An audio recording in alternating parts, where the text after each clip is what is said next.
This week on the Doughnut Box Podcast, we talk about the middle school camping trip where we incited a few fights and antagonized some youth leaders, so find out about that. And then in the jail report, we talk about a man who stole 200 pounds of ketchup from various fast food restaurants around a certain town.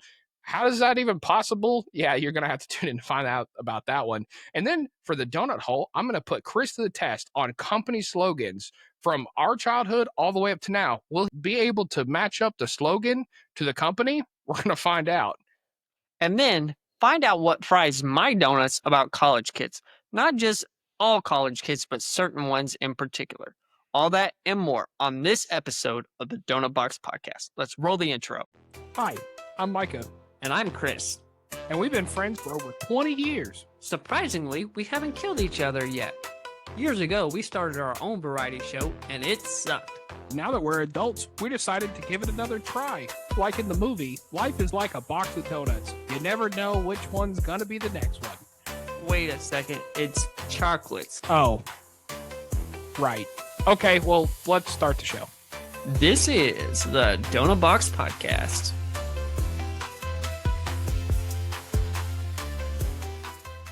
Man, let's get into this thing. I am super excited to get this episode started. We are in season 4, episode 19 of the Doughnut Box Podcast. And we are here live and in color, in person.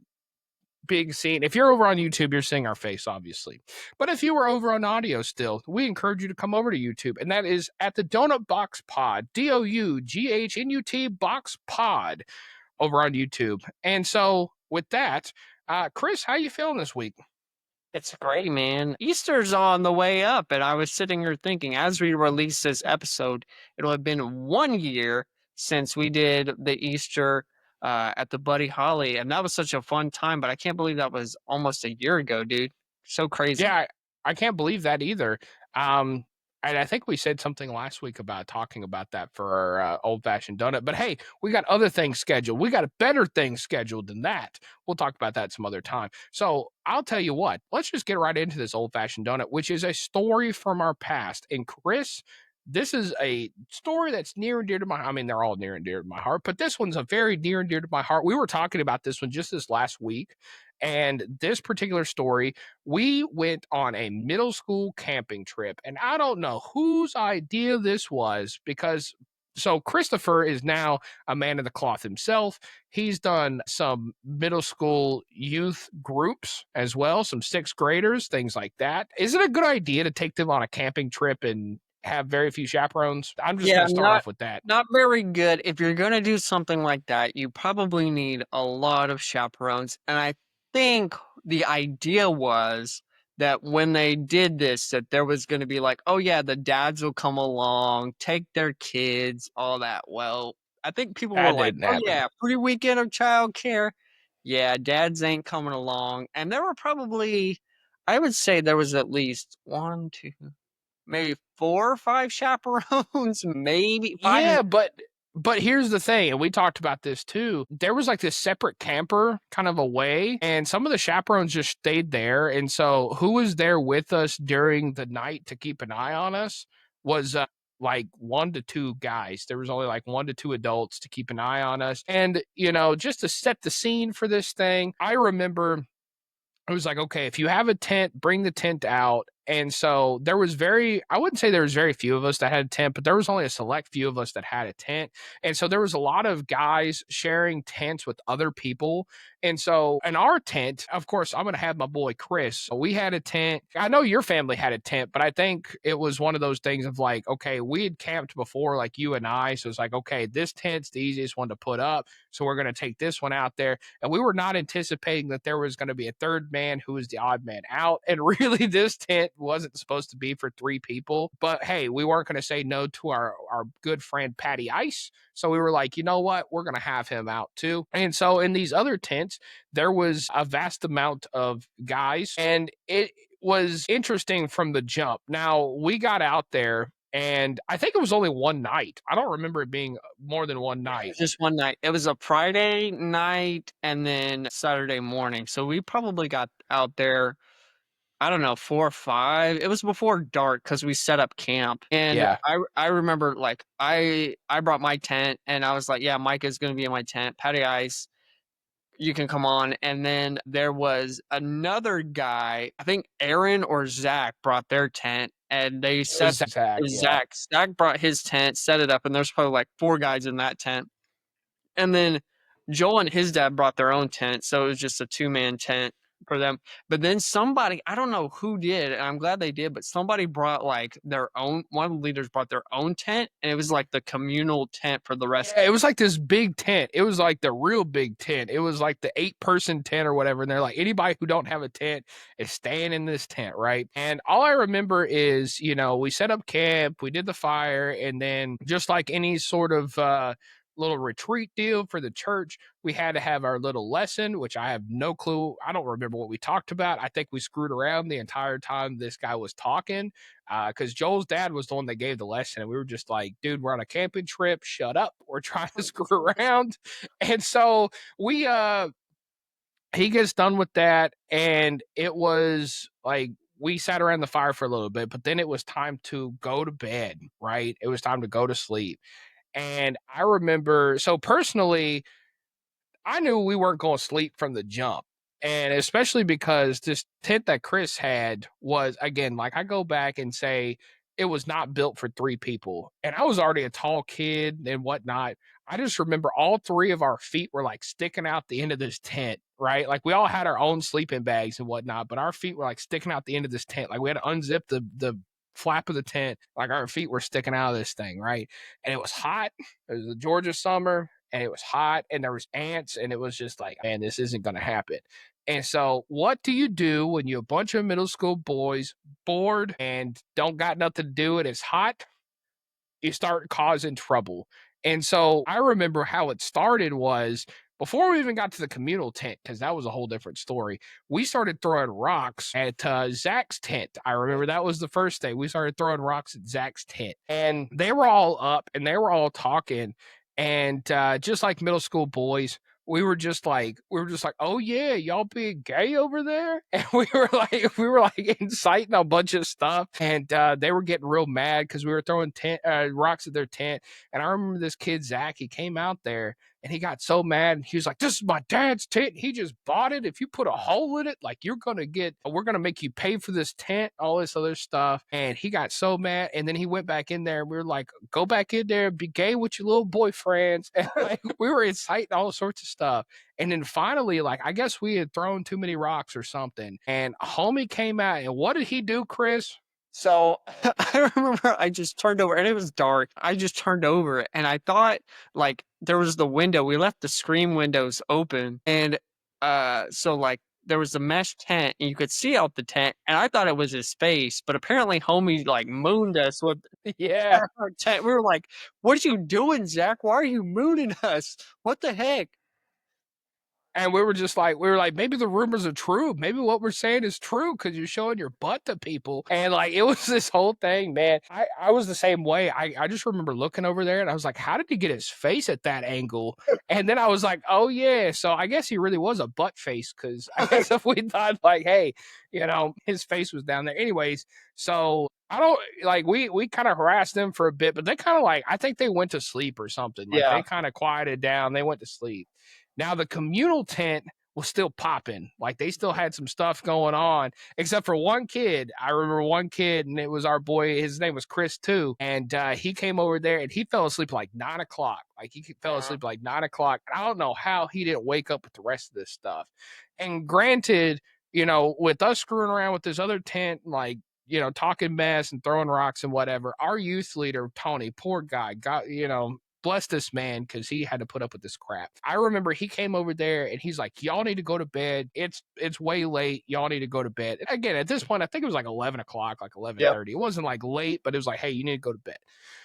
And so I just remember at this other tent, there was kind of some younger kids. Like there were some younger kids over there. And of course, us talking mess just got them hyped up, right? And so we were talking mess to them, and they kept going. We started doing the same thing we were doing to the other tent, like, oh yeah, I bet y'all are gay. We were like saying all sorts of stuff. They're like, man, you need to shut up and all this other stuff. And So it is with apparently, middle school boys. It's always like, shut up. No, you shut up. You shut up. Well, your mom's this. exactly. And it's just like, that's not what she told me last night. Stupid stuff. And so at this point, then, our youth leader comes over there and he's like, y'all really need to go to bed. Both tents, y'all need to go to bed, whatever, right? And apparently, all this mess that we were talking had this little fight break out between two brothers within the tent. And so these two brothers, they were going back and forth. And I just remember, so the younger one, poor guy, he had a little bit of a speech impediment. And so he comes over there, and the older brother was a hothead. Like, he was a hothead and a half. I'm just going to say their name, Alex and Steve. Alex was the older brother. Steven was the younger brother. And Alex was a hothead and a half. And so Steven comes over there, and he's like, do you mind if I hang out with you guys for a little bit? It's like, yeah, but you can't get in this tent because there ain't no freaking space. So you're going to stand out there. And so he was standing out there, and he's like, my brother just ticks me off sometimes. And I'm not gonna do the impression. I could, but I'm not going to. And he was like, yeah, my brother just ticks me off sometimes. And what would good middle school friends do for this guy besides hype him up and be like, listen, man, you can't let your brother bully you. You can't let him get away with this stuff. And so we really, really hyped up. Do you remember some of the things we said, Chris? Yeah, I remember us being like, yeah, like you got it. The only way to defeat a bully is to stand up to a bully. And I don't know if maybe I'm having the Mandela effect, but I do remember getting out of the tent at one point and maybe us like, yeah, like if he does this to you, you just push him or something. Like, I do remember that. Yeah. You remember? We were like teaching him some moves and we're like, yeah, like you got this, Steven. Like, he should be talking down to you. For some reason, like I even remember it being like, if he starts talking mess to you, I remember like sticking my finger in his chest and be like, you stick your finger in his chest, tell him I'm not gonna take this anymore, and all this other stuff. Like, we'll back you up. Like we'll back you up. And there was kind of this common ground in between that communal tent and like our tent, right? And so I don't remember why Alex, the older brother, came over there, but he like came over there, and Steven was like, he's like, I'm not standing for your crap anymore, and all this other stuff. And all I remember is Alex, the older brother, going, what'd you say? And all of a sudden they get into this tussle, like in the middle of the communal ground there. And they're just like, we're all hyping Steven up. We're like, yeah, you tell him, Steven. Yeah, we're like, don't back down, Steven. This is your chance to show him who's boss, and all sorts of stuff, man. And so they start getting into this tussle, and they like get on the ground, they like start fighting each other and whatnot. And so, of course, the youth leader, he comes over there and he like breaks it up, and he's like, y'all need to stop. And I'm sure he heard the whole thing because he was like down on the water of this lake fishing the whole night. So I'm sure he's heard like this whole thing. And so at this point, he was mad. Like, he was pretty mad. And he told us, like, okay, you stop talking, go to bed. He made them go back to their tent and everything, right? Well, what happened was like they made him like split up or whatever. And we were like, okay. And we started like ramping everybody up again. And then all of a sudden I remember the light just shines on like in our faces. It's like, y'all better shut your mouth right now. Yeah, well, I've seen him so mad. Yeah, well, it was because he separated us, and he was like, y'all go to bed. And I'm pretty sure the communal tent would have if we didn't start hyping them up again. And we started just like yelling stuff at them and all sorts of stuff. And and I mean, I just remember it being like, yeah, I'm surprised that sleeping bag's big enough for the two of y'all, and like all sorts of stuff. We were just hyping them up, and so they got all sorts of mad, and so we were like hollering stuff at each other, and we knew like if he came back, it was not going to be good because he was already pretty upset. And so I remember it being like, man, is Tony coming back? And we were like whispering to each other. We're like, oh man, is Tony coming back? And like everybody was quieted down. And that flashlight comes on. He's like, I'm already here. We were like, oh, shoot. And he was like, I will call. And he named all of our mothers in that tent. And he's like, I will call all of them right now. Tell them exactly what's happening. And I will have them come pick you up. You shut your darn mouths. And like he was mad. And after that, I was like, yeah, maybe it's time to go to bed. Maybe it's time. At this point, it was like 1 or 2 o'clock in the morning. What Micah isn't saying, Micah was like, Tony like tried everything. Like he went to go sleep in the truck. Like he went he was like down by the lake. Like he was really trying to go to sleep, and we just kept hooping and hollering. And it was like 2 o'clock in the morning, and like that's when everybody's like, okay, it's time to go to sleep. At this point, it's just time to go to sleep. Because after that, because we had never seen Tony that mad, and we are like, when you like you make someone that mad where it's like, okay, this isn't funny anymore. Like everybody just chill out. Like nobody say a word. This is serious. Like this is real serious. And so we end up going to sleep, and I just remember the next morning waking up, and like he was still pretty steamed in the morning. Like he was still not really happy with us. And we went to his house weekly for cell group. And I even remember like we went to his group that week, and he even like talked about not just obedience, but like I remember he had this whole like cell group lesson. He's like, now I got this lesson from the curriculum, but we ain't gonna do that this week. We're gonna talk about, and he literally like laid into us for it. He was not happy at all. Yeah, he But was. But yeah, that middle school retreat was something else. All I remember from that next morning was there was this guy who was like camping with his girlfriend like next door to us, and he like made us go apologize to him for keeping him up too. And we were like, did you were you up all night? He's like, oh yeah. But he's like, I knew y'all are just boys, so it's whatever. And I think that guy kind of took it out on us because we were swimming in the lake, and he had this jet ski, and he kept like just repeatedly, well, we also were like, yeah, let's get waves shot on us. But he would like take this jet ski, go up real close to us, and like turn real quick so it'd make this big wave over us. And there was a few times he got close. Like I thought he was gonna like hit us, bro. And I was just like, man, I think maybe he was taking it out on us too. But yeah, the middle school camping trip, that was a good time. But my man Chris, I haven't done too much volunteering, especially not with the youth. But I think you've gotten your return sevenfold on that deal, haven't you? Yep. I led a middle school boys group, and every week it was the same thing. It was like, bro, like please just stop talking for like 5 minutes. Let's just get this lesson done. 5 minutes. And then when like I led a fourth and fifth grade summer camp, and like I drove the van, and all the boys were in the van, like just them like farting on each other, like throwing chip bags, like everything. Like, dude, I was like, y'all just chill out for 2 seconds. Like I had moments like that, and I was like, yep, it's coming full circle.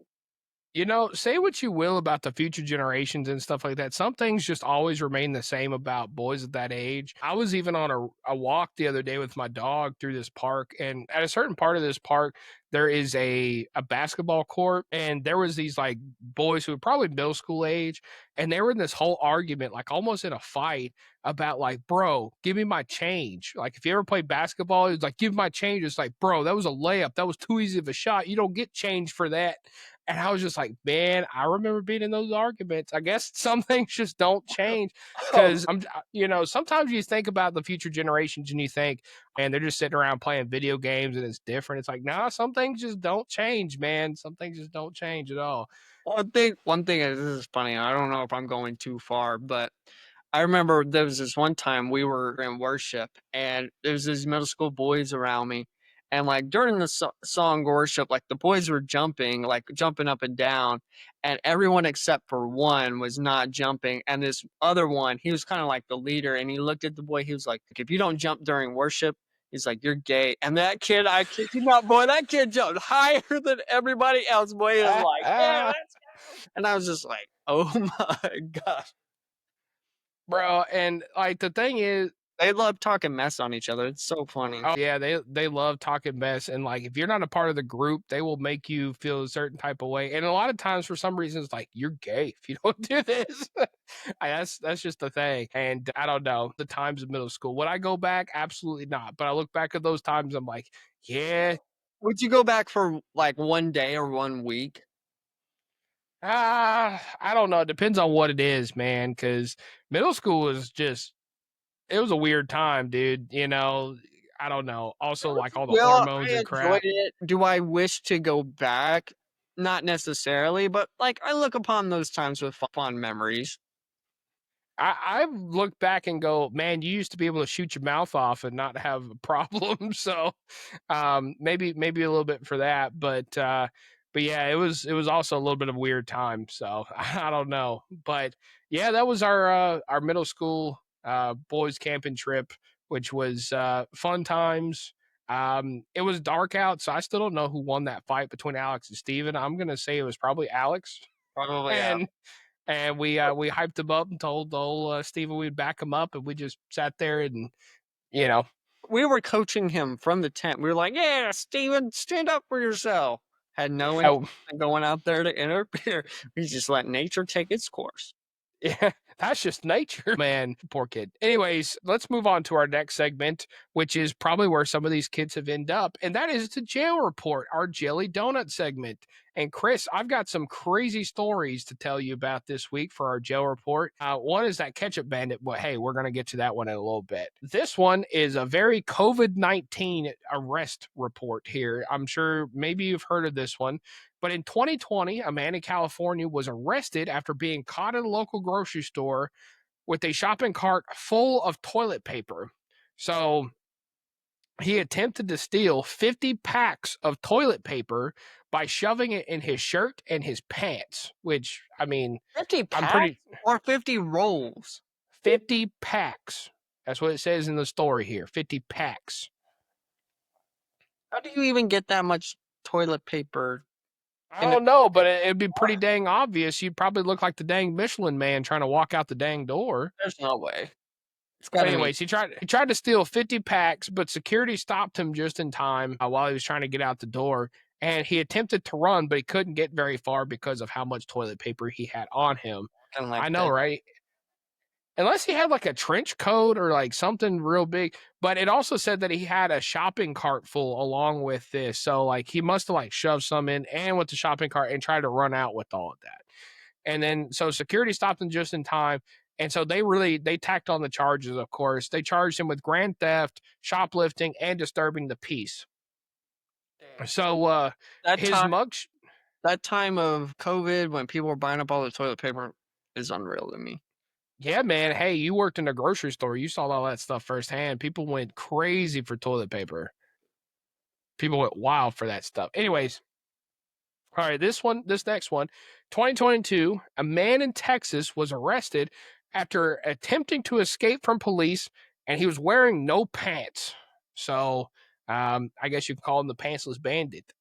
He inadvertently lost his pants during his run, but kept sprinting. So he was charged with. So what he was trying to do is he had just burgled a store. It doesn't say what he stole, but apparently he stole something. He was running from police and his pants ended up falling down. He kept on running.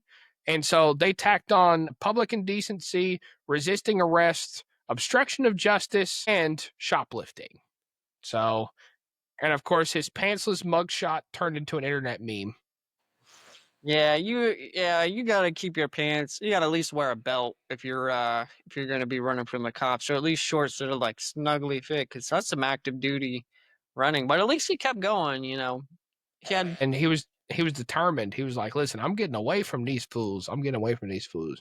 All right. So the next one in 2021, a California man tried to rob a house, but he gets inside and a resident's dog was barking at him as dogs do and was going after him.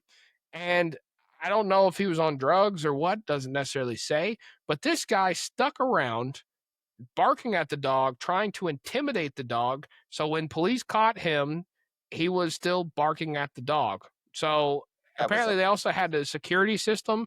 And so when he walked through the door, the security system went off, alerted the police. The police come by and he was barking at the dog, trying to intimidate it. So he was charged with attempted burglary and disturbing the peace, as well as criminal trespass. But he was dubbed as the barking burglar by local news. So Do you remember that scene in Snow Dogs when like they were like, yeah, the way to assert dominance over the dog, you just got to bite his ear, and Cuba Gooding Jr. bit the dog's ear. yeah. Something That's like that, man. Except apparently this guy was trying to rob a house and he's I don't know, man. It's wild. All right. This one's deliciously from the South, especially from the state of Georgia. A man in Georgia tried to escape a police officer by running out of the Waffle House, carrying an entire waffle in his hand. So, homie tried to escape Waffle House with the whole waffle in his hand. So, police caught him still holding the waffle, and they arrested him. And of course, he was charged with evading arrest, theft of property, disorderly conduct, and he had an active warrant on him. This is the most Georgia thing I've ever heard in my life. So, guess where that was? That was in the Augusta area. Yes, it was. It was actually in the Augusta area, man.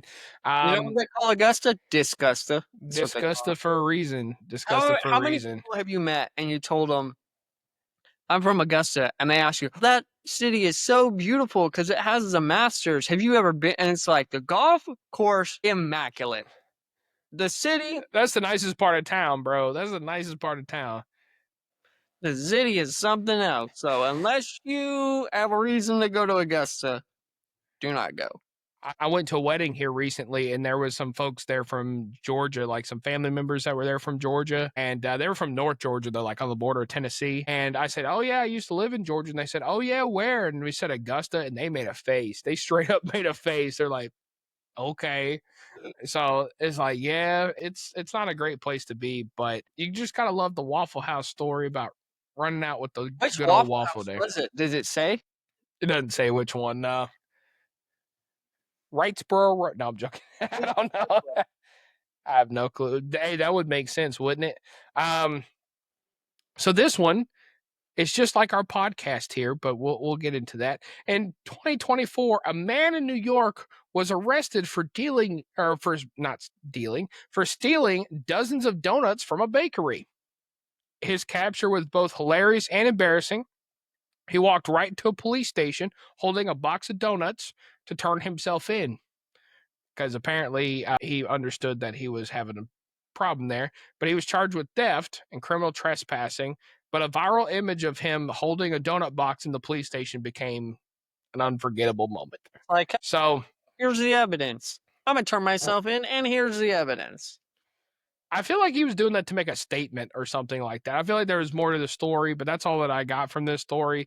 But either that or he was intoxicated on something and just like, you know what? I'm going to take the pig some donuts. I don't know. But I just thought it was funny because Doughnut Box Podcast, we got to include that. All right. In 2023, a suspect in a robbery attempt decided to flee the scene by pouring motor oil on himself to slip through the fingers of police. While it sounds like a genius plan, he left a greasy trail all the way down the street, which led the cop straight to him. And he was arrested for robbery because he ended up robbing a home. And then apparently this is something you can get charged for. You ready for this? Creating a hazardous spill. That's something in the state of New Jersey that you can get charged for, but creating a hazardous spill and resisting arrest. The whole thing was he robbed somebody's house, he covered himself with motor oil, and then went down the street. And apparently he did not live very far. He went less than a block and went to another home. It just goes without saying, most of the time with home invasions and things like that, it is somebody who's in the area typically.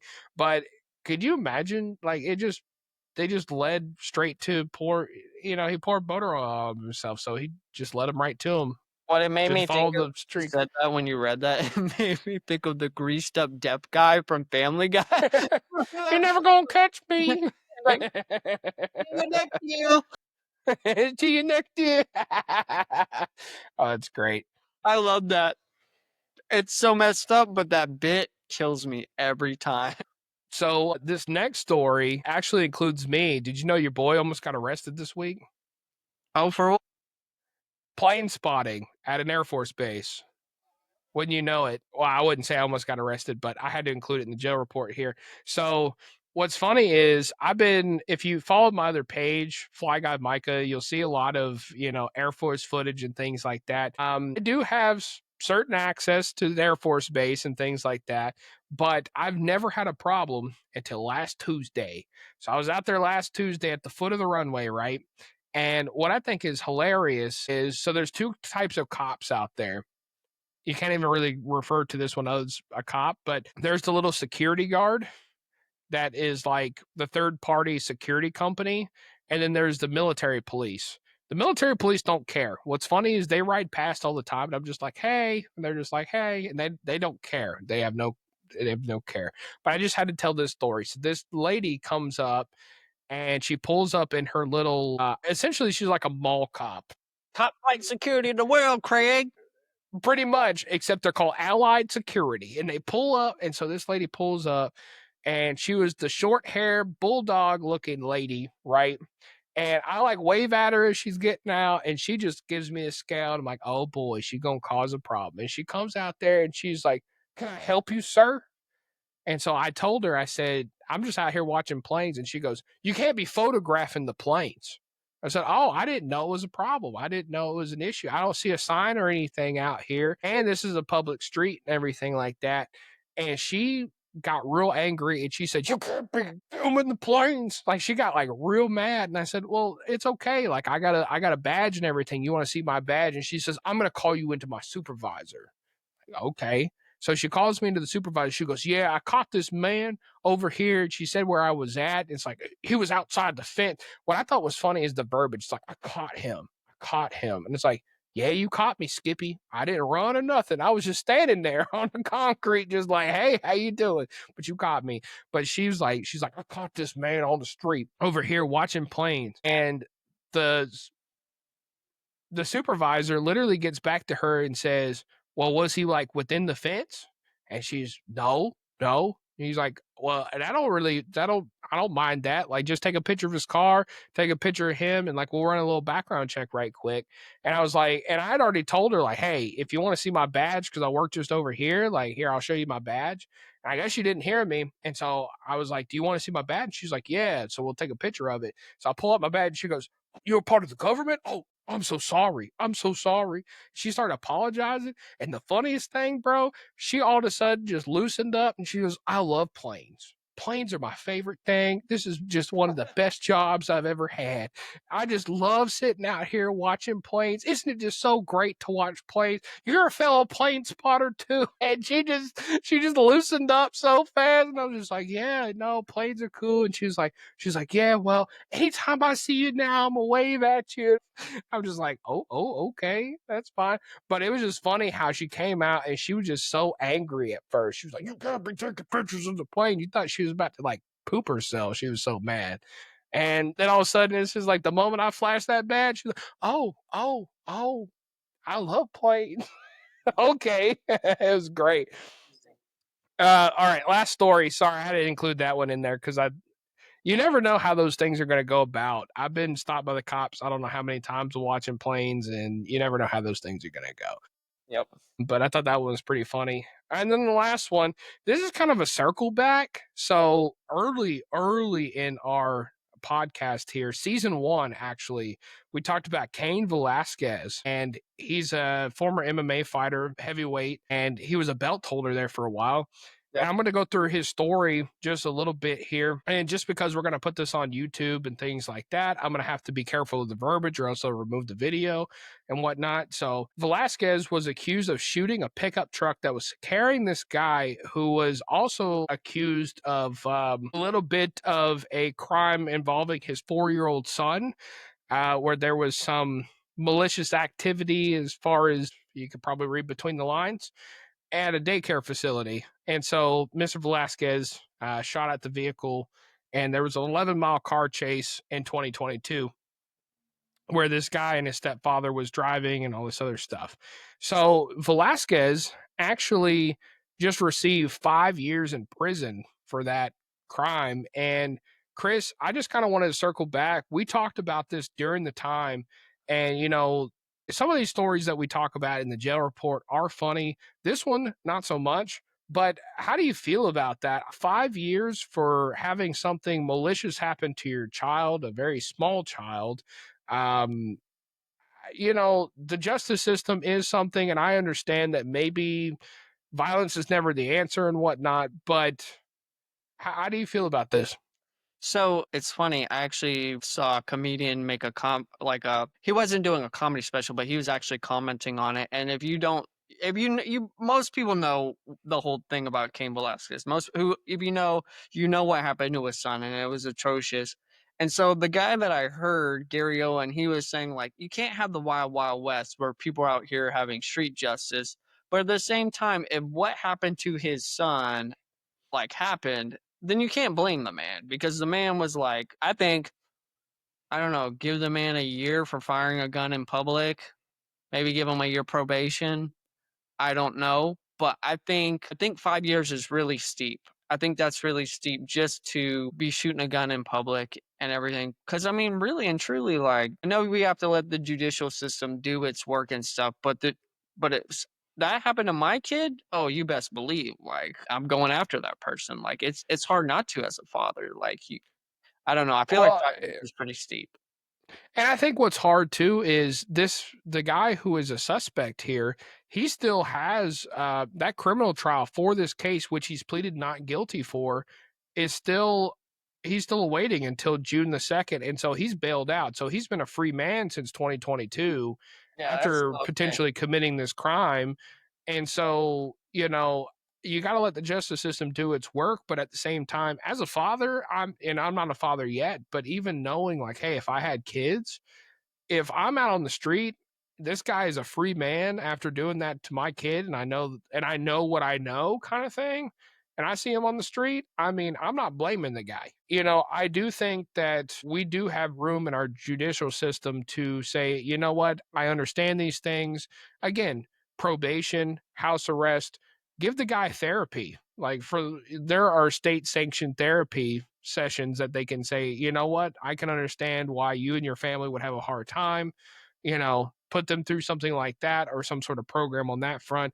I don't think prison and jail is the option because obviously the guy is not a bad guy. It's just something extremely horrendous happened to his family. You're And talking about uh, Cain Velasquez. yeah, no. I'm talking about Cain Velasquez. And, when it comes to the perpetrator who did this to Cain Velasquez's son, he'll get whatever justice comes to him, I'm sure, in the judicial system. I hope. I really do.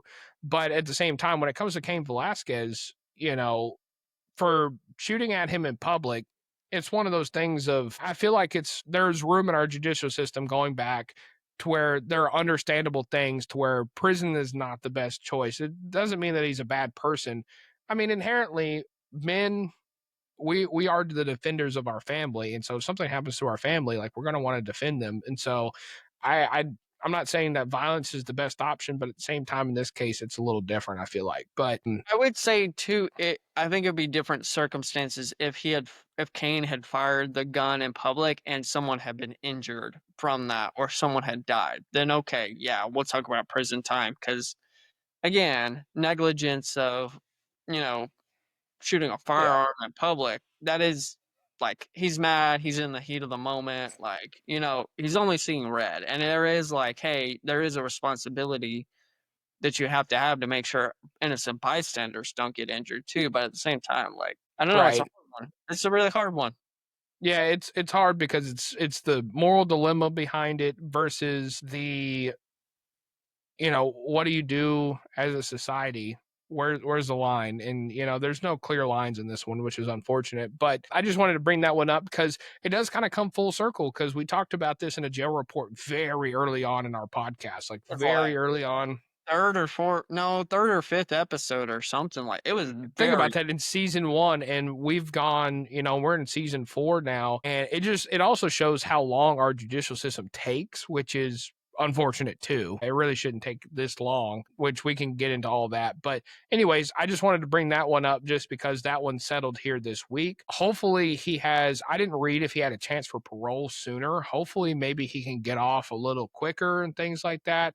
But the report that I also heard, and I'm not sure how true this is because of course this is hearsay and whatnot, but apparently the judge was like teary-eyed when he gave the verdict or like gave the sentencing and things like that, as in didn't necessarily want to do it, but hey, you got an obligation to the state kind of thing. So it is a hard one. It is a hard one. So good luck to Cain Velasquez, and we hope that justice is also done on the other end, if the man is truly guilty, which it sounds like he would be.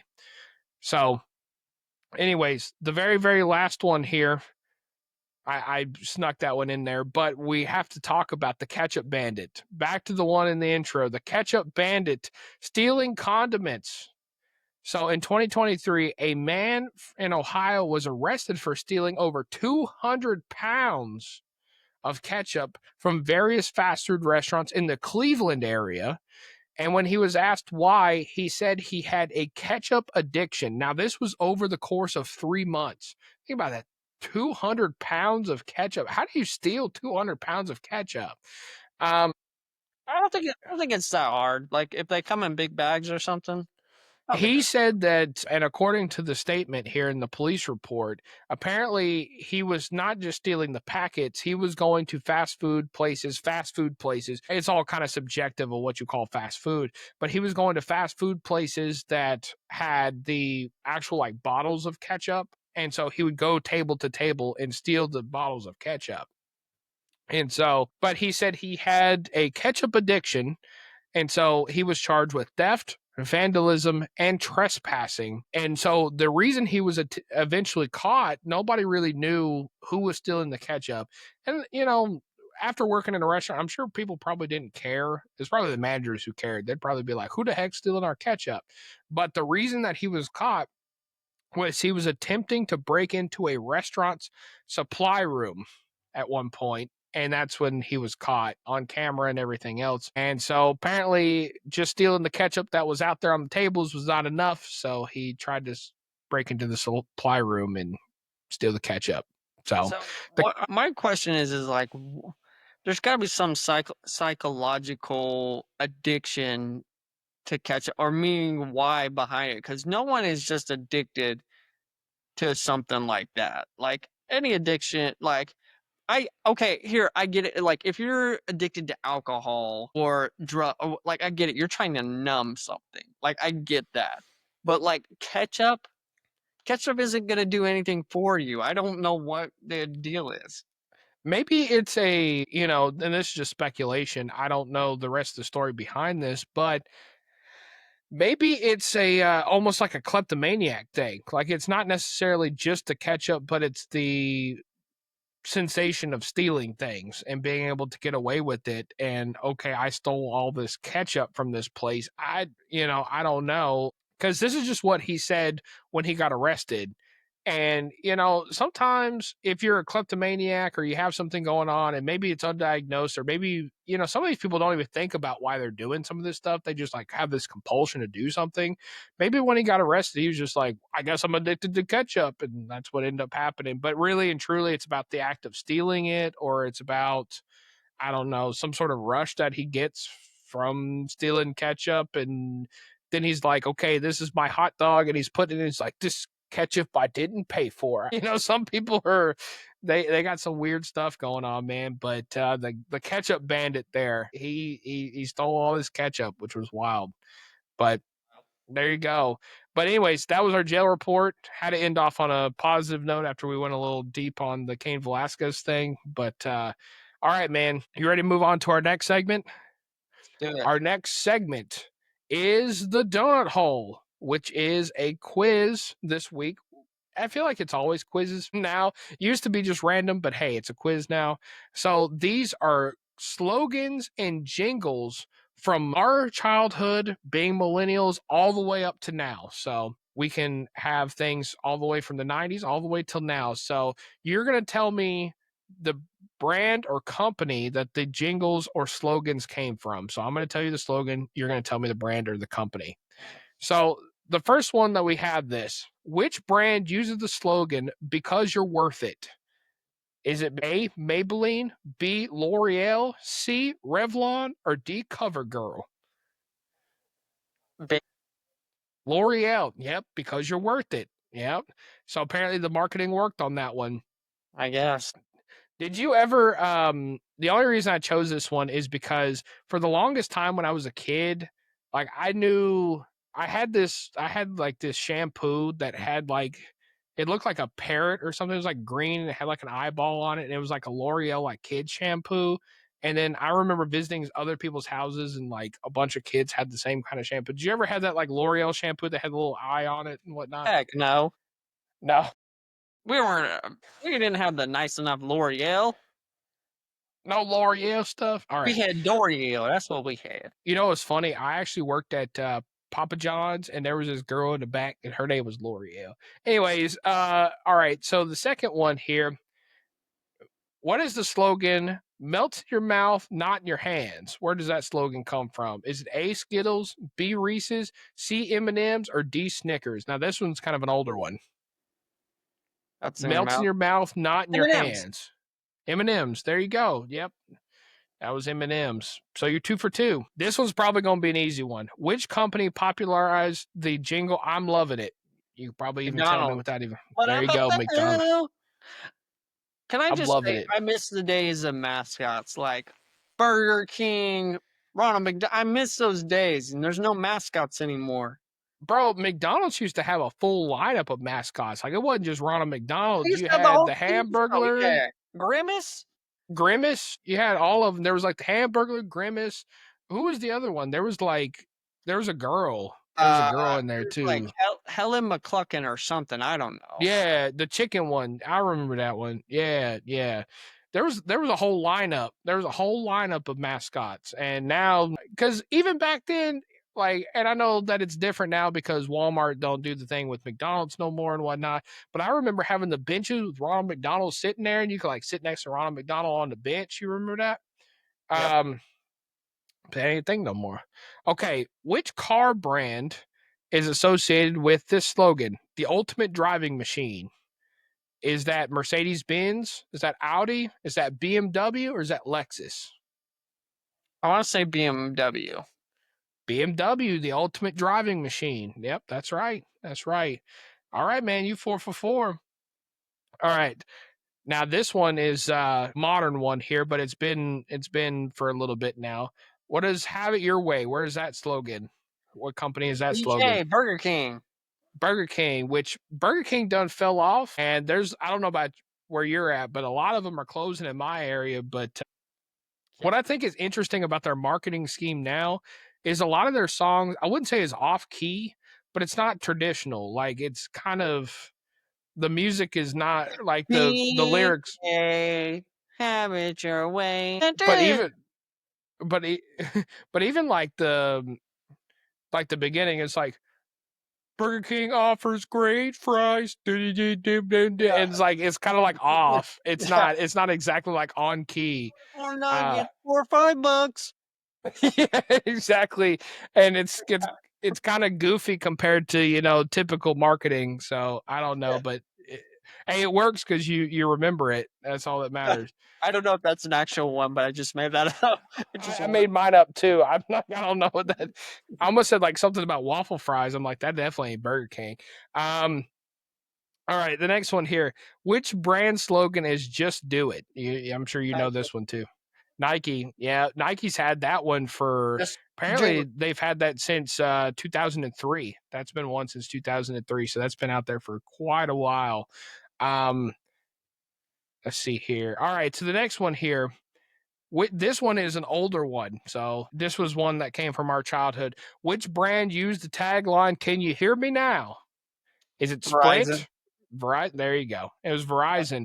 Yep. And then that "Could you hear me now" guy, he switched to Sprint years later. I remember that. Everybody was like, that guy switched. Yeah, it was a whole thing, man. But see, it's interesting. The younger generations wouldn't even know. They'd be like, who's that guy? What significance does he have? And then, it was going back to the Verizon, "Can you hear me now?" It was also, I remember Raising the Bar was a big one back then, with AT&T. All right. The quicker pipper, Jesus, I can't even talk. The quicker picker upper, who's that? Downey? It's Bounty, man. Listen, I know that you used to work for the grocery store chains here, but so Bounty was probably, everybody knows about Bounty. Everybody knows about Charmin. Did you see people buying Viva and Scott? Do you remember those? Scott? No. Actually, Viva sold more than Bounty. Really? Viva was a pretty big seller. Bounty, I think maybe it was because of the packaging we had, but yeah. Viva sold more than Bounty. Maybe it's because it was kind of that green. Maybe it's kind of maybe it's kind of that green packaging. I don't know. But you said you wouldn't really move Bounty. I know Charmin was a big one, but it's That's because toilet. they always. Yeah, but they also had. I feel like they had like Charmin was a pretty big seller. like paper towels. Yeah, Charmin would always go. Charmin was like the number one seller. Angel Soft. Yeah. Nobody really bought Scott. And then it was like the grocery store brand. Yeah, whatever the value brand was. That same comes off the same assembly line, just different. All right, which brand used the logo? Maybe she's born with it. Maybe it's. Wait, what? And the slogan is maybe she's born with it. Maybe it's blank. And that's either A, CoverGirl, B, L'Oreal, C, Maybelline, or D, Estee Lauder. CoverGirl. Nah, man, it's maybe she's born with it. Maybe it's Maybelline. I don't know. The fact that you know that makes. I watched too much TV as a kid, man. What you talking about? And you know what? I'm gonna be good. I'm not gonna say nothing. You're about to roast me on that. Going back to the middle school boys camping trip. Okay, all right. All right. Dirty. All right. Let's see. Which company's slogan was "Think Different"? It was just "Think Different." It's A, Apple, B, Microsoft, C, IBM, or D, Samsung. Ooh. I'm gonna go with Apple. It was Apple. Yep, it was Apple. That was the slogan. Was I "Think almost went with Different." IBM for a minute, but I was like, no, Apple. This next one you probably know because you wanted to be one for a very brief extent there. The few, the proud, the blank. The Marines. Yeah. I was like, Texas Rangers? What's their slogan? One riot, one ranger. Yeah, there you go. No, it wasn't that one, but the few, the proud, the Marines. And I remember my boy Chris, he came to church one Sunday, shaved his hair off. Like, what's going on with you, buddy? Are you doing the Britney Spears thing? It's like, no, I want to be a Marine. Oh, okay. And I could do 20 Marine style pull ups. I can maybe do about 10 of those now. Yeah, it's different. I couldn't do maybe 5 of them. So there you go. This one is a little bit of an older one. Which fast food chain had the slogan, "Where's the beef"? Was it A, McDonald's, B, Wendy's, C? Yeah, it was Wendy's. It was Wendy's had "Where's the beef." When I first put this quiz together, I was sitting here going, "Where's the beef?" I don't know why. I thought that maybe that was Arby's, but then I was like, no, we have the meat. We have the meat. That one's doesn't make any Arby's. sense to me. But that we have the meats. You just sell roast beef. That's all you sell. And not even good roast beef. Apparently they sell a whole bunch of other stuff. There's like turkey and all sorts of crap that they put on there. When was the last time you went into Arby's and it was popping? Let me ask you this. When was the last time I went into Arby's, period? Like, I mean, my thing is I'm not... I enjoy Arby's, though. Every now and then she'd be like, can you give me Arby's? And I'll be like, I think it's the curly fries. And when we worked at Boot Corral, I would often go to Arby's for lunch because it was right there. But yeah, that's what I was going to say. It was like around the corner. And when you only have 30 minutes for lunch, it's like, bro, you gotta go somewhere quick. That's why I always went to Subway, because Subway was up the road when we worked at Boot Corral. It's like, listen, you got to go real quick. All right. Which slogan is this for? Bet you can't eat just one. Pringles. Is that actually is Lay's, my man. Lay's was bet you can't eat just one. Are you sure it's Lay's? It's not Pringles? Yeah. It was Lay's. Was Pringles an option on there? Pringles was an option on there. But when I was putting the quiz together, it says Lay's.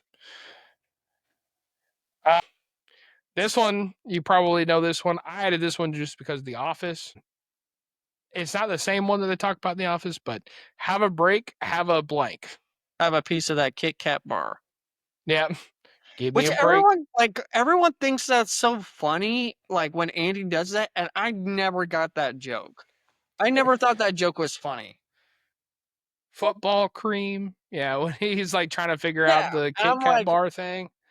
That joke never made sense to me. Like maybe some people find it funny. I don't find it funny. As bad as it is, it just aggravated me because I'm like, it's obviously Kit Kats. Everybody knows it's Kit Kat. Everybody's Kit Kats. All right. So next one here. This one's actually the last one that I have here. And so you got the chance to go 15 for 15. Well, actually, you got one. I missed 2. You missed 2? Oh, yeah, you missed 2. Okay, 13 out of 15 potentially here, which is still a great average. But 15, and I know you're probably going to get this one. Snap, Crackle, Pop is who? I was gonna say, never mind. I'm not gonna say it. Rice Krispies. There you go.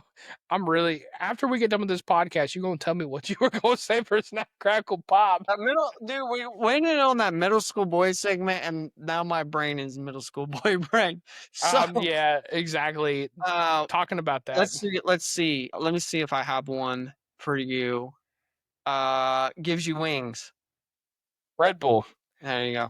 Okay. That's actually one that I took off because I was like, man, that was too.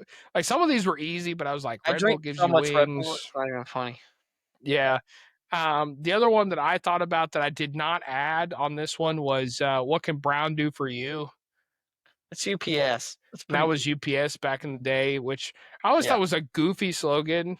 And like it makes sense, but it was a pretty goofy slogan. I remember going back to the middle school boy brain. I remember making lots of jokes of what can Brown do for you. Anyways, so let's move on to our next segment. If you're ready, man. Speaking of what Brown could do for you, especially piss you off when they don't deliver your packages. And what fries my donuts? And Chris, you kind of alluded to it. You kind of alluded to it in the intro. What fries your donuts, buddy? Yeah. So number one, I'm gonna prelude it with this. I was at a coffee shop the other day, and this is why it started to get me think about it, but frying me up. I was at a coffee shop the other day, and I was like doing, working from the coffee shop because we have like every last day of the month we do work from like a remote area. Okay. So I was in the coffee shop, minding my own business, like doing all my stuff, whatever. I had my headphones on, so I wasn't listening to anybody. And there was this group of college kids. You could tell they were a study group, right? So they were studying all that stuff.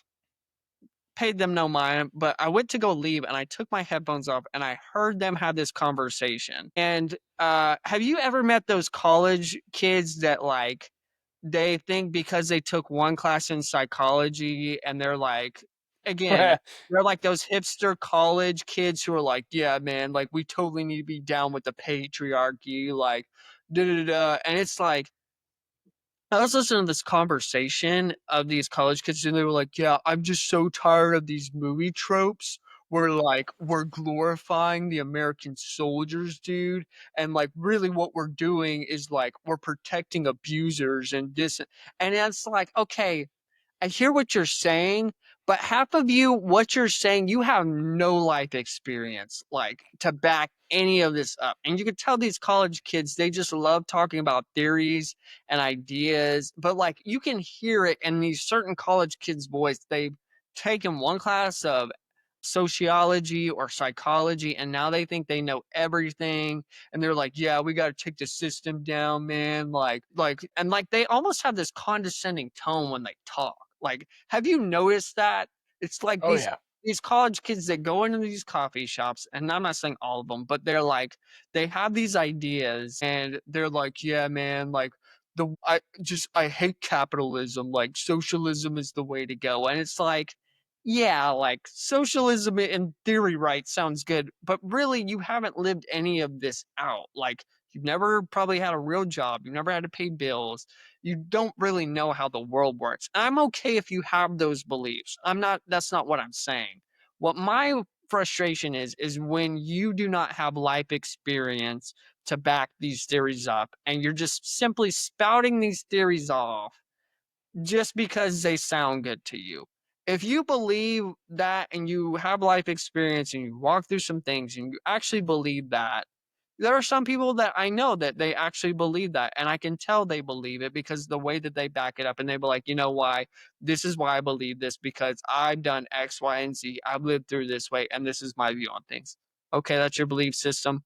Back you up on it. But what I'm talking about is these college kids that don't know nothing and have no life experience, and now they're just talking in generalities or saying things that just sound good. Belief with no backing, man. And these are the same people that will stay in college for 10, 15 years. And I'm not talking mess about this stuff, but I've lived in 2 college towns in my life. I've lived in Lubbock, Texas, which is not quite a college town, but it is at the same time. And then I lived in San Marcos, Texas, and that is definitely a college town. Like there is nothing else going on in that town besides the college. And I will say this, going to the coffee shops there, oh yeah, it's definitely like that. And these people are straight up pretentious. I know exactly what you're talking about. They're straight up pretentious in what they believe in. And a lot of it, what they do. And for example, I used to go on campus to Texas State and things like that. And there was this, I almost call it like the free speech courtyard. It's next to the student union. But basically, anybody could spout off anything that they want to spout off. And a lot of these people, now you would have a good amount of right wingers out there that's like women should be in the kitchen, shouldn't even be in school. But then you would have just like all the way the opposite front to where it's like communism is the best and everything like that. But a lot of these people, again, like Chris is talking about, has never actually, like, the only thing that they have seen is their protected little bubble from when they lived at home and they went to college. And college, they're like, I can be in my free speech world now, and I could piss off my mom and dad by saying whatever I want to say now. And so it's like, okay, I can do whatever I want to do. And so they're exploring this freedom. They find a friend group, and a lot of times this friend group are, they're radical. Let's be real. They're pretty radical on one side, but they don't know what they're talking about. It sounds good in theory. They're just like, "Oh yeah, okay, yeah, communism's great, socialism's great, totalitarianism is great.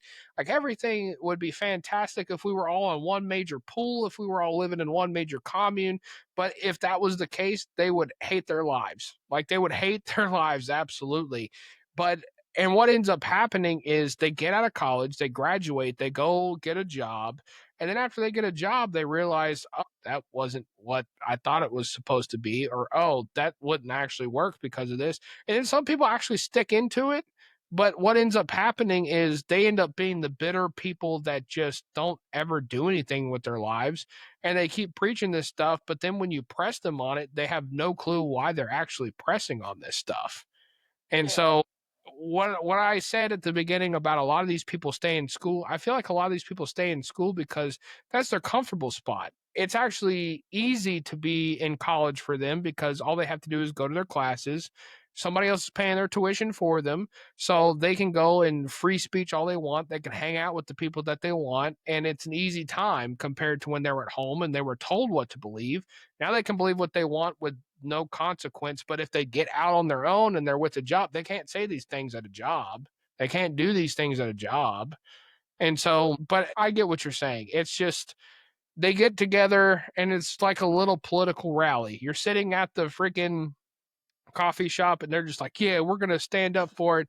And I know you're not a Monty Python fan. Like, I know you're not. But I think what's funny, we watched Life of Brian before, right? And they were sitting there and it was like the group that they had was the Judean People's Front, and it's like they really don't know what they're fighting for. All they know is they hate the Romans, right? They just hate the Romans. That's all that they know, but they have zero action to back it up. And then when it comes to time, they're just like, we don't really know what to do because we just know that we hate the Romans and that's it. And it's because somebody told us to, and that's about it. Yeah. And it's just And no guidance, but belief. the thing that I get frustrated is these people, they're they're pretentious and they're angry and they're angry at you for not believing the way they do, and they like almost try to force it on you. And I'm like, okay, if you believe what you believe, any set of values, any set of belief, I feel like you need to have some kind of reasoning or life experience or something to back it up. Some kind of reasoning. If you can say this is why I believe what I believe, and these are the reasons why. I may not agree with what you believe, but I can be like, okay, this is what you believe. Versus, like you said, I'm only in my little protected bubble and college is my safe space. Same thing on the other end of the spectrum. And I always tie things back to faith because I'm a person of faith, right? But like, if you have never gone through anything hard, you've only lived in mommy and daddy's sheltered little bubble, never had to go anything hard, and then you're like preaching about how, yeah, Jesus is with you in the hard things. Like, you've never had to go through anything hard. So I'm not gonna, it's gonna be harder for me to believe you, right? Like, Or even what bothers me, especially people in the South, I've heard scriptures and sermons about like the Christian church is persecuted. It's like, not here. We're not. Yeah, not It's in like America. you've never been persecuted. It's like, dude, go to China, go to Eastern Asia. They're the ones being persecuted. They're the ones at like risk of death. Like that's persecution. And but anyways, continue. Like Yeah. that's And so same I thing. think I feel like a lot of what I'm talking about, these people want attention, right? They want just to get attention out of it. And on the other end, I saw this actually today when I was downtown, but I saw this guy and he was wearing this big shirt and it was like sparkly and it said, Jesus is the only way, right? And he was up talking to like this couple on a bench. And I was like, okay, cool. But like literally right like 5 feet away, he had a guy filming him, and it was to be put on social media. And that bugs the fire out of me. Like, I'm like, okay, if you're wanting to spread the gospel, like, okay, but what I get mad about is, are you filming this to put on social media so you can get more views?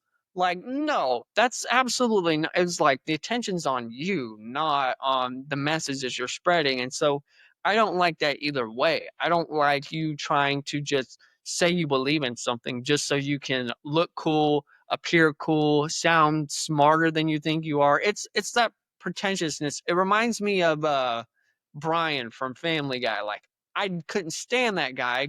And Quagmire called him out on it because it's like, you say you believe all these things, but when it comes to the action, you're not going to do anything about it. Kind of like what you Yeah. said. So it just really fries my donuts. And when I was walking away, I was like, okay, you're 19 years old. You don't know what you're talking about. But like, you can't tell them that. You can't tell them because then they're gonna turn it on you. It's like, oh, so I just like You're pause. part of the problem. You're Listen, part you're of, the ones part of the you're problem. part of the white Yeah. male patriot, and it's like, bro, I'm just here to do my work and like, It's like, dude, you don't know me. It's like I love everybody equally.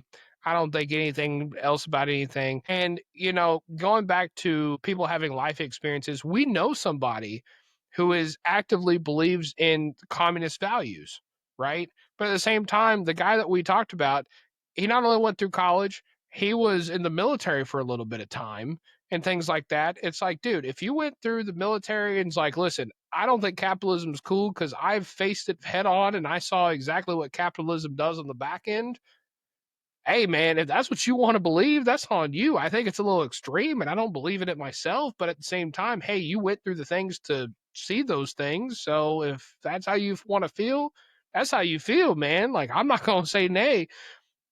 But a lot of the times it's, these people have a view on society and you're going, you don't have a place to have a view on society because you're not technically a part of society yet. And you haven't given anything to society yet. I know it sounds bad, and I never thought I'd be this kind of person, but to those people that you're talking about, it's like, dude, you haven't had to scrounge for housing, you haven't had to scrounge for jobs, you haven't had to pay taxes, you haven't had to do the stuff that we have. If you go through all those things and you're like, man, socialism is the way to go, I got nothing for you. I'm like, hey, if that's how you want to believe, that's how you want to believe. But at the same time, if you're in this little protected little bubble and you haven't seen outside of that, and a lot of these people, they just want to cause trouble.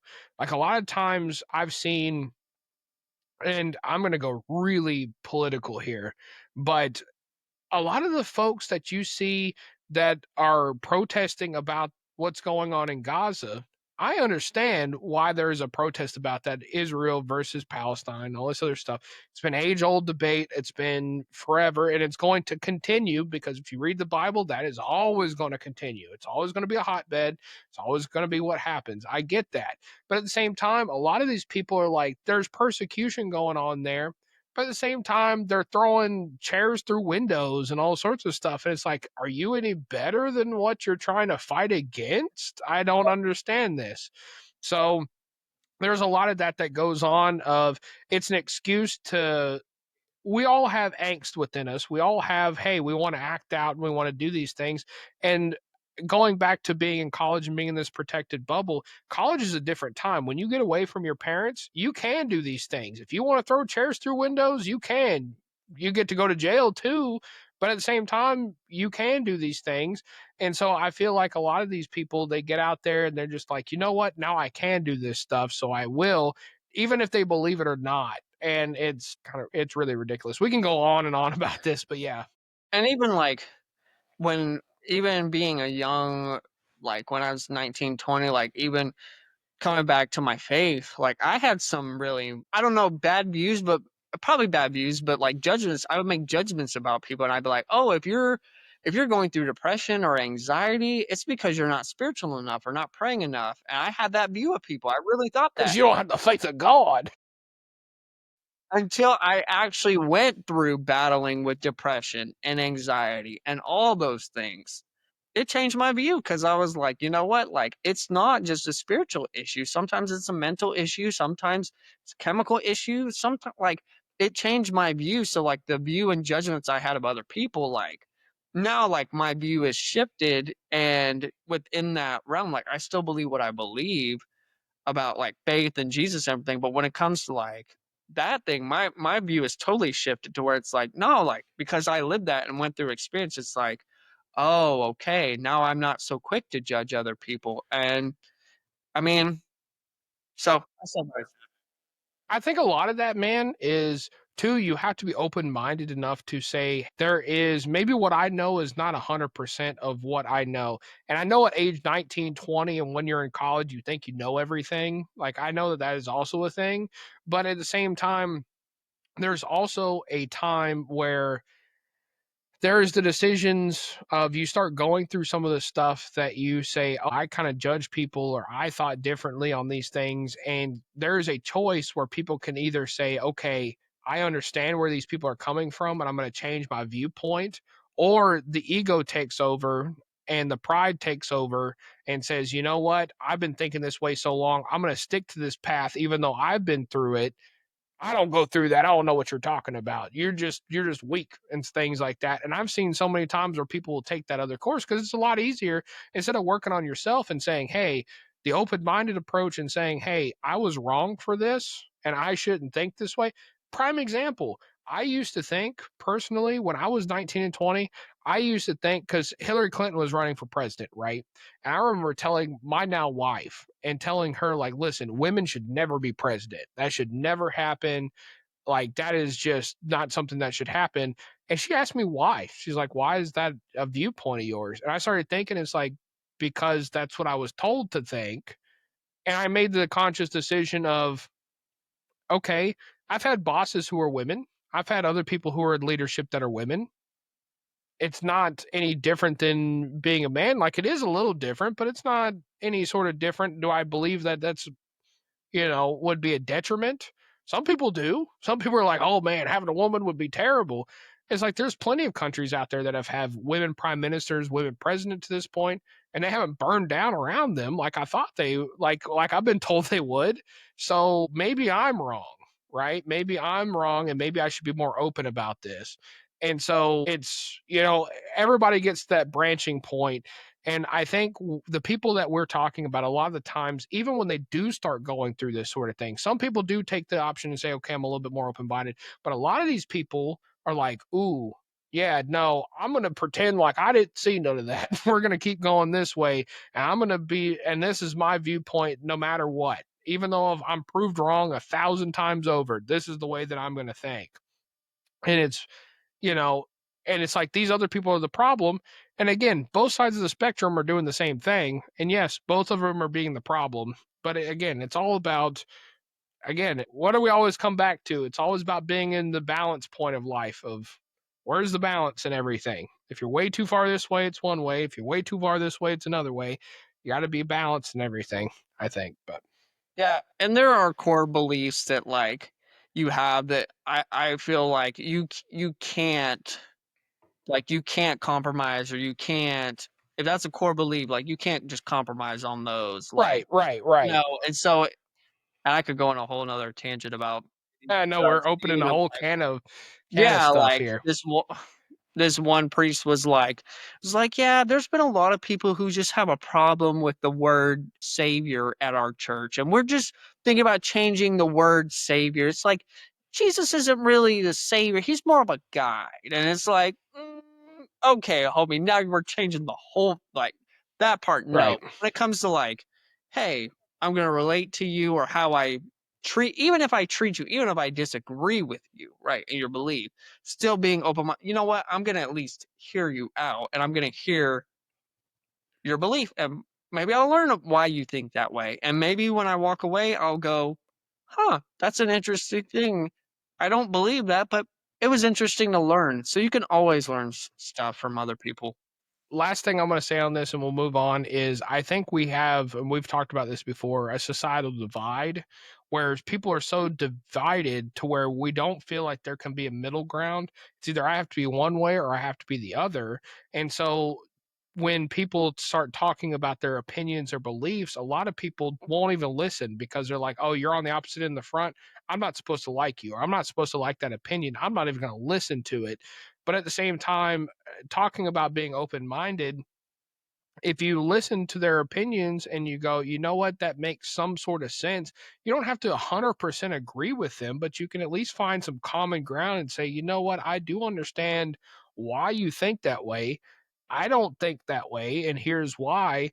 And, I think society would be in a lot better place if the other person would sit there and say, okay, I also understand why you're on the opposite end of the fence here, but I also understand why you're there because we all have different life experiences. We all have different life experiences, or even what Chris is talking about, lack of life experiences that lead them to this. Maybe it's some professor out there that said something at some point. It's like, hey, that makes sense to me, but you've never been out there, right? So that's what's shaping your opinion and shaping a group of people's opinions. But then all of a sudden it's like, nah, I've been there and I'll tell you how it is. And but if you're not open minded, you go, that's foolishness, that's garbage, then, it'll always, trust me, growing up in the South, I've seen so many people's opinions get shaped off of just nonsense. And they're just like, oh, that's just garbage. That's just garbage. That's just garbage. And it's like, are you even listening to the other side? Because it's not too outlandish to see that it's not, that they're not evil like you think they are, or whatever. So that's a whole thing, man. Apparently, you had a good one, fries my donuts, because we went on a whole tangent on that. But That's okay. We'll transition into a better segment to, yeah, man. So to we'll help. transition into our better segment, which is our eclair segment or our positive advice. And so, Chris, I went first last time. So if you want to go ahead and give the positive advice for the week on this Monday, go ahead. Yeah, and I feel like a lot of what I've been talking about in my positive advice in this season is what I'm learning. So when I'm talking about this, I'm not talking at you, I'm talking to you and with you because I'm walking through this the same, but you at some point you have to make an effort for your own healing, right? Like you have to make an effort to try to have healing. Everyone has trauma, everyone has hangups, everyone has triggers, and I know in today's world it's cliche like, "Oh, that's so traumatizing," and this and that, and so I'm not trying to minimize the trauma. Everybody has trauma, okay? Everyone has things that they're dealing with, working through, have been through. But at some point in your life, you have to decide, "Okay, yes, I went through that. It was bad. And now what am I gonna do with it?" Because here's the thing, I've seen so many people who are like, "Oh, well, that's just a trigger for me." And yeah, it can be a trigger for you for a little bit, but for their whole life, they keep that as a trigger. And it's not everybody's responsibility to tiptoe around your triggers or to read your mind about what your triggers are. Like people don't know. They're not mind readers.